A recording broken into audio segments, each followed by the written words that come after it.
Jaime, you're not funny. Just review the device and report the news. Somebody please get this guy a girlfriend. iPhone 5 AM.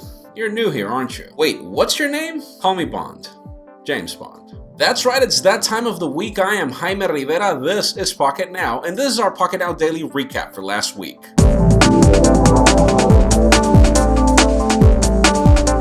So on Monday, I asked you if you would buy the Surface 2 or the Surface Pro 2. Microsoft had just announced their new tablets, and obviously the first generation products did not take off at all. We have 135 comments, out of which Addy says, I would love a Surface Pro if it was free. Price way too high, lol. You're never gonna get it free. This is a full-fledged computer. It's kind of priced accordingly, but I do understand your point. I mean, it's a tablet, trying to compete with tablets with a computer's price, so yeah, there's a problem there. Then Arlie Drake says, Surface 2 Pro for me, the highest productivity tablet. And you're kind of right, it is the highest productivity tablet, but then again, these have existed for more than 10 years. And in 10 years, they never sold, so I don't know what changes now. Then George189 says, Microsoft should seriously consider making an Nexus 7 competitor, not only screen-wise, but price-wise. A Windows tablet costing $250 to $300 would be sweet, and yes, you are right. That would be the sweet spot. I don't understand Microsoft right now. I mean, they've always been aggressive about pricing, and then now their Surface tablets are not. Then on Tuesday, I asked you what was your device in 2008, what was your first Android device, and what device were you currently using? Android was turning 5 years old, and we wanted to get nostalgic. We have 1,558 comments, out of which one YouTuber says the phone I was using in 2008 was a silver flip phone with a monochrome screen.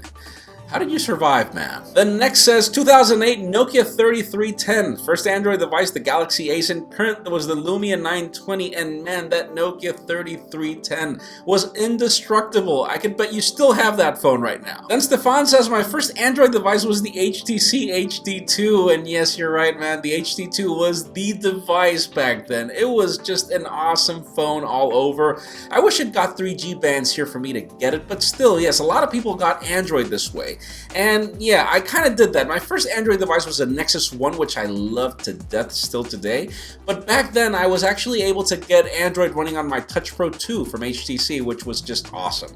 Then on Wednesday, I asked you if you would consider the Galaxy S line to be dated because, well, there are rumors of a Galaxy F lineup with monster specs and, you know, probably even better materials and construction. We have 465 comments, out of which one of them says the Galaxy S series is not dated, and calm down, buddy. You know, you mad? And then Benz J says Samsung is dropping an F-bomb, OMG, and you know, you're right. I mean, I even said it. Imagine people coming up to you and saying you got an F.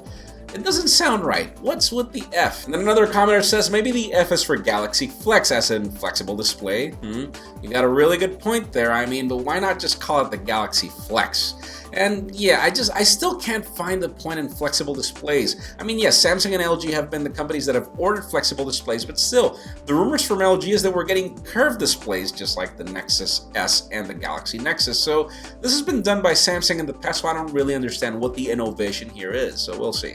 Then on Thursday, I asked you if iOS 7 would get you dizzy. Apple support forums are flocked with comments out there that we're wondering if they're real or fake. So we have 546 comments, out of which one of them says, my wife now gets headaches since updating to iOS 7 on her 4S.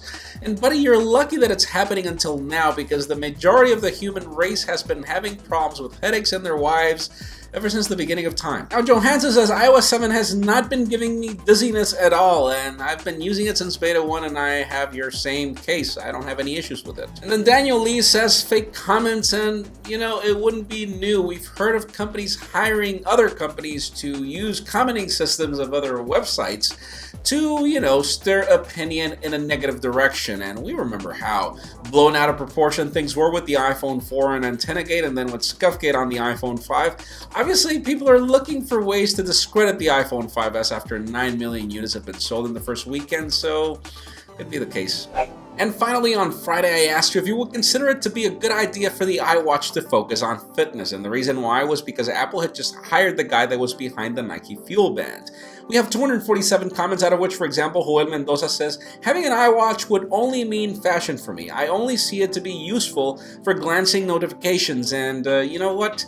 Smartwatches and notifications have existed for a long time, and they have not taken off because of that. So I doubt that the iWatch will focus on that. Then another commenter says, I still use my iPod Nano as a watch. And you know, I actually tried to do that once, and the reason why I pulled back was because the iPod Nano's not waterproof, so it kind of became pointless. And then Zach Getty says, I love the idea of the iWatch, but I hope that it has more than just fitness, and you've got a solid point there. I love fitness, and I would love to get a good fitness tool, but the problem is that fitness watches are ugly, and I don't see myself buying or paying $150 for a fitness watch that I'm only going to use for fitness. So yes, I would love it to do a lot more, but of course I would also love for that whole M7 technology to reach that iWatch and bring us an elegant way to do it. So again, let's see how that turns out. That's probably going to happen until 2014 anyways.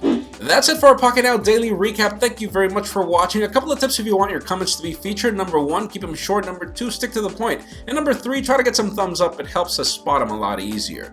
Please also follow us on social media and subscribe to our YouTube channel as well. You can also follow me on Twitter at Jaime_Rivera. Also, please give this video a thumbs up if you like what you saw. I am Jaime Rivera. Thank you very much for watching. We will see you next week.